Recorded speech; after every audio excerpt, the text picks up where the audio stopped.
What's up everybody, welcome to another video. Dave here.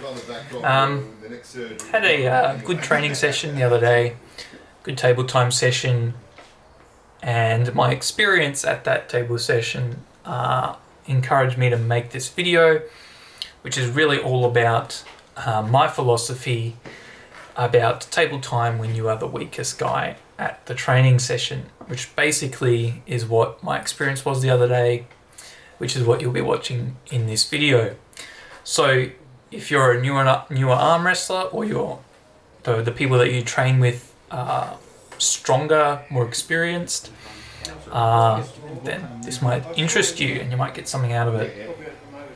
So when I first started arm wrestling, I really had no particular gifts for it. My hand and wrist were like a leaf and my arm wasn't particularly strong. I was decent at moving around on the table, and my lat drag was pretty good, but in general I didn't have any particular gifts, and I didn't come in particularly strong.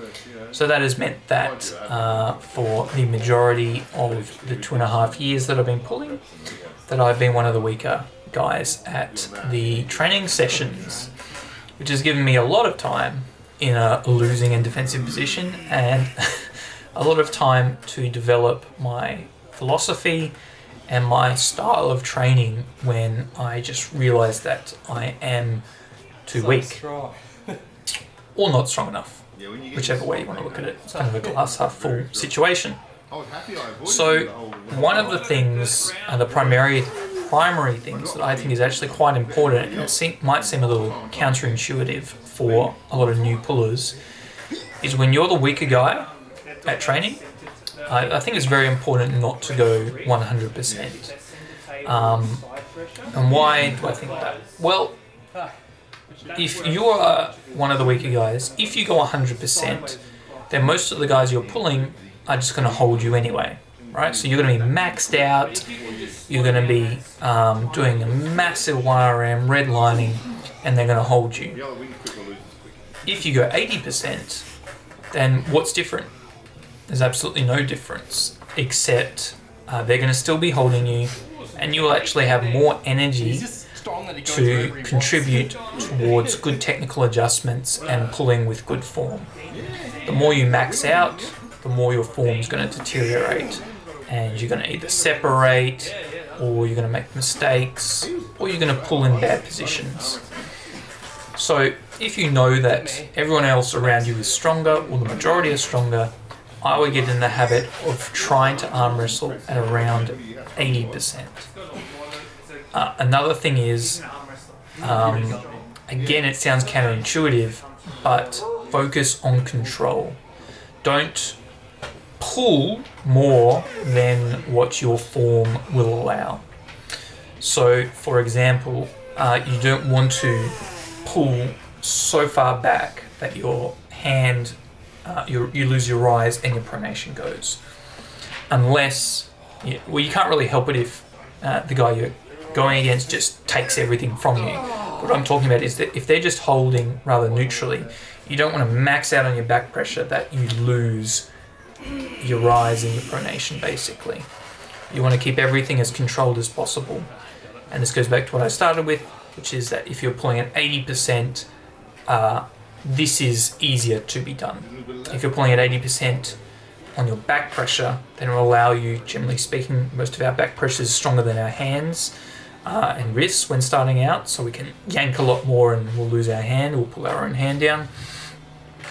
If we're pulling at 80%, that doesn't happen quite as much. So against stronger guys, just try and control them, which can be very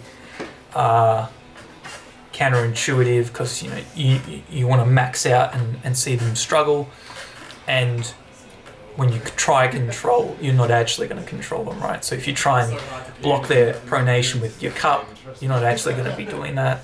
If you try and bust their cup with your pronation, you're not going to get that.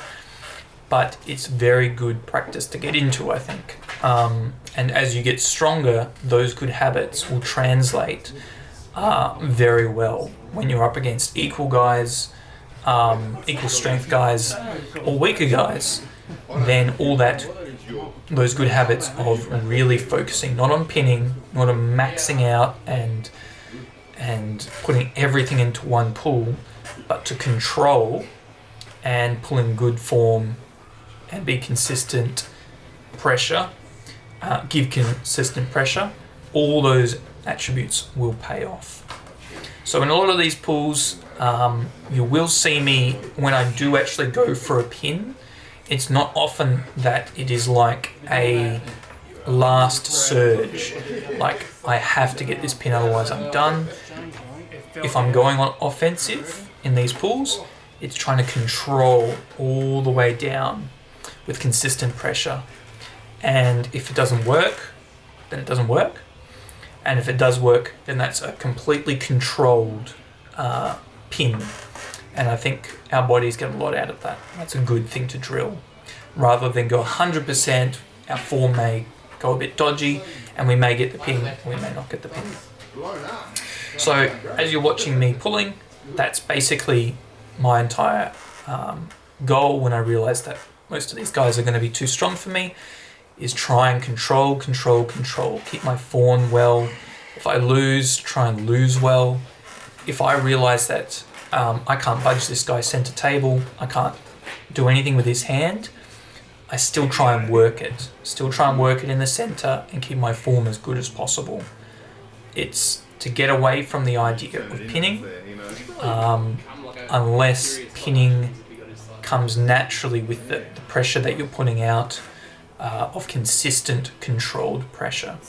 That, I believe, as a weaker guy, and in general with training, that should be our approach to pinning in training.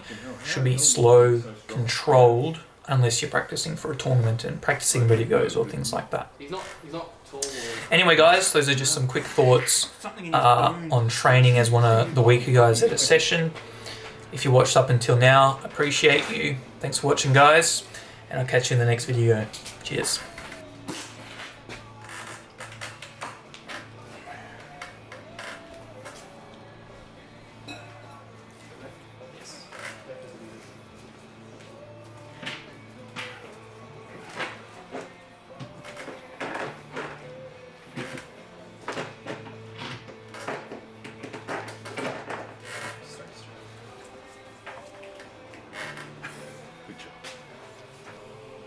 Oh, really? Yeah.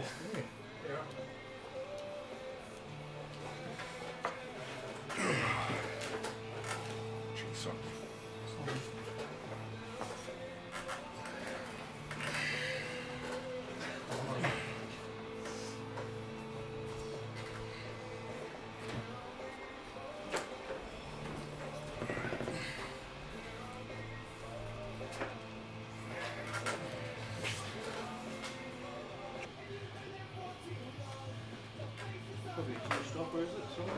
Is that? Probably a two-stopper. Yeah. Cool.